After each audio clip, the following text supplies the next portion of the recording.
Yes guys, welcome back to the George Benson football channel. Welcome to another video, for a video that has been a long time coming. I've had people ask me throughout the whole quarantine, 6 things we learned. I'm missing that series. 6 things we've learned from Chelsea during quarantine. And what we've got today, off the back of Chelsea's 7-1 win against Queen's Park Rangers in a behind closed doors friendly at Stamford Bridge, I thought there's no better time, considering it's Monday. You guys will be waking up to this on Monday morning, so I hope you're ready for a good week. Football returns this week. Here are 6 things that we have learned from Chelsea during this quarantine period, particularly off the back of that 7-1 win yesterday. Before we get into it though, I do want to remind you to subscribe to the George Benson football channel. Now that this is the week that football returns, you guys can expect a new video every single day. So if you don't want to miss it, subscribe to the channel. And whilst you're at it, make sure to hit the like button for the return of the 6 Things We Learned series, box number 1.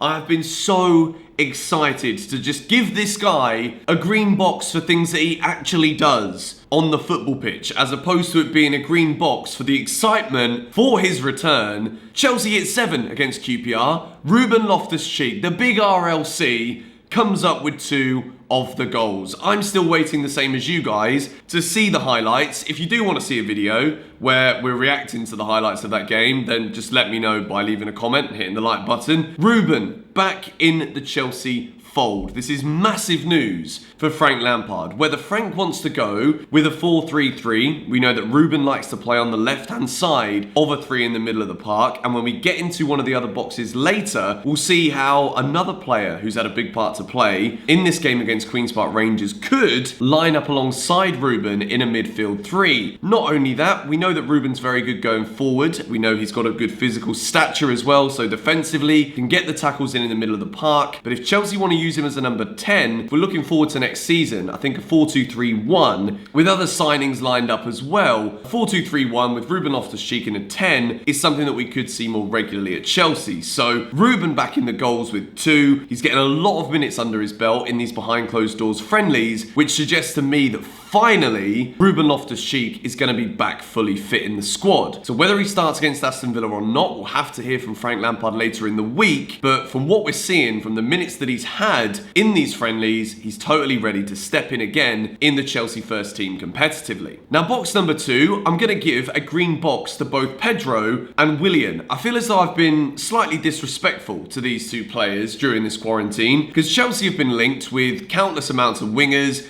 There's not been much to talk about, so I've always kind of been approaching videos from a perspective of, oh, if we're going in for wingers and Pedro and Willian's contracts run out, there are clubs that are interested in both players. The chances are they're both going to be leaving Chelsea. Now, what I forgot to remember during this whole thing is that the season isn't done. The players are still contracted to Chelsea for now. So at this moment in time, with Pedro scoring the winner in the game against Reading, Willian also scored in that game against Queen's Park Rangers as well. We've got to remember that we've got 2 highly experienced wingers who might be at the twilight of their Chelsea careers, but they're still delivering in these friendlies, and they're still going to have a big say in what Chelsea do between now and the end of the season. I've also had a lot of people say to me, Hakim Ziyech becomes a Chelsea player on July the 1st. Will he be able to play for Chelsea from the July 1st? At this moment in time, I believe that he's only eligible to play from the beginning of the 2020-21 season, whenever that may be. I think it'll probably be towards the end of August, beginning of September, but that is when Hakim Ziyech will be able to play in a Chelsea shirt. So for now,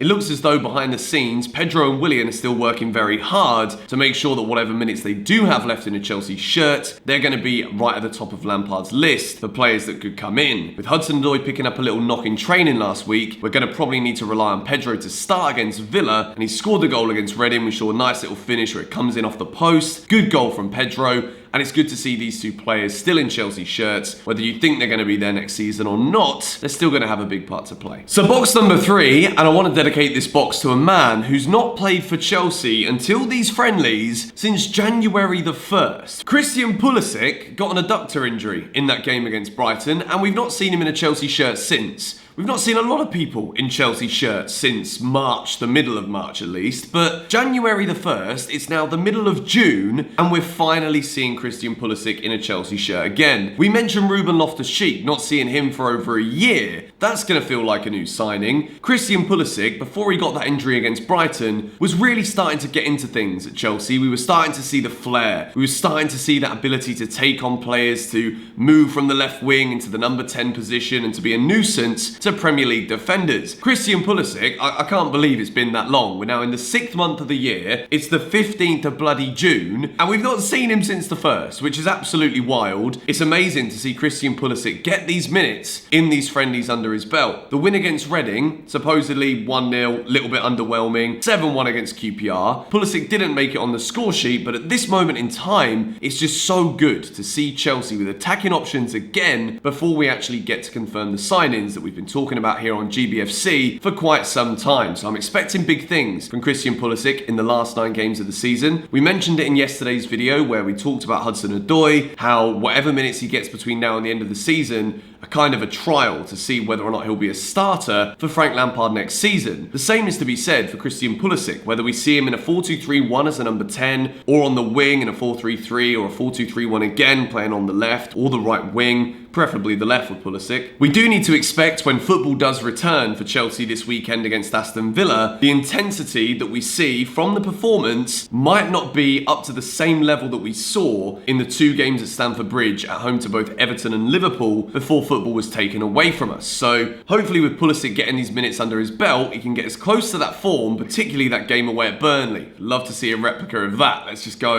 put it out there now. Pulisic hat-trick against Aston Villa. Why not? We said it here now in GBFC. I'm getting carried away here. So box number 4, and this one is an all-rounder that has been a good positive that can come from this coronavirus. When football's taken away, there's never really anything good to come from it. I've been sat twiddling my thumbs. You know, I don't know what that actually means. Just doing this, maybe? I don't know. I've been twiddling my thumbs for the last few months thinking, God, we were building up some steam, getting some momentum on GBFC. We were getting close to 100k. And obviously it took the signing of Timo Werner to send us over 100k, which is great news, but with football not being here, I was a bit like, bloody hell, what do I do with my life? What do I do with my time? I make videos and that's pretty much the only income I have, apart from a Discord server that you guys can join for $1 a month. Link in the description. But the best thing that has come out of this quarantine is that finally, Frank Lampard has a fully fit Chelsea squad to choose from. It's exciting because at no point this season has everybody been fully fit. We've had N'Golo Kante picking up little knocks. He's never quite been at the level that we've seen him at in previous years because of the massive games that he's been playing. Kante is now back. Kante played and featured in that game against QPR, so we can expect to see him in contention for Aston Villa. You got Billy Gilmour. If we put box 4 and 5 together, Billy Gilmour's box number 5. The man scored twice alongside Ruben Loftus-Cheek, and for me, that's something we've never seen. We've never seen Billy and Ruben Loftus-Cheek line up in the Chelsea first team together, which is very exciting indeed. You've got Billy's industrious nature with his passing,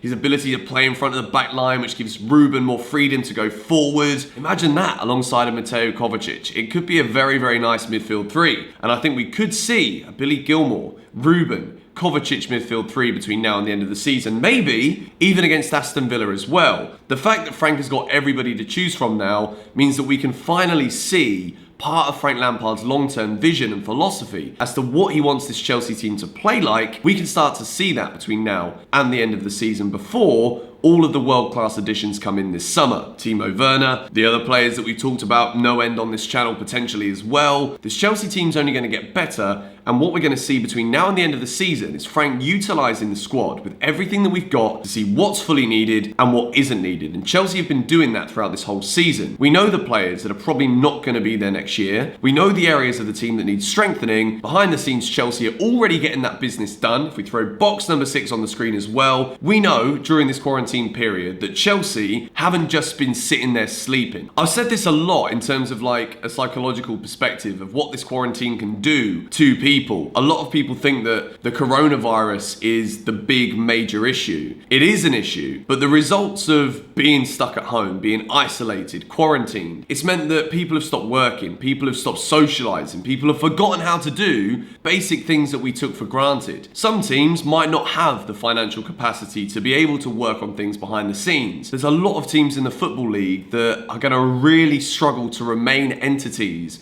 after this coronavirus pandemic is over on the whole. Chelsea, we're very lucky, and I must stress this because football is something that encapsulates so many of our lives. It takes up so much of our times, and we are very lucky to support Chelsea with the knowledge we're not going to go out of business as a result of a few months of no football. We're very, very lucky for that. And also behind the scenes, we've been working on some deals that are going to take this team from being top 4 right now to hopefully challenging for the title next season. So Chelsea have not been sleeping on anybody. We've been working on things behind the scenes. You bet your bottom dollar, I say that every flipping video these days. Frank's been working on tactics. He's been watching games back this season where it's not gone so well. He's been spending a lot of time focusing on what did go so well, particularly in those games against Everton and Liverpool before the coronavirus hit. Frank's had a lot of time to work with his team on understanding the little nuanced things that make this Chelsea team tick with what's available. And behind the scenes, we're adding to this wonderful Lampard dish that he's creating here at Chelsea,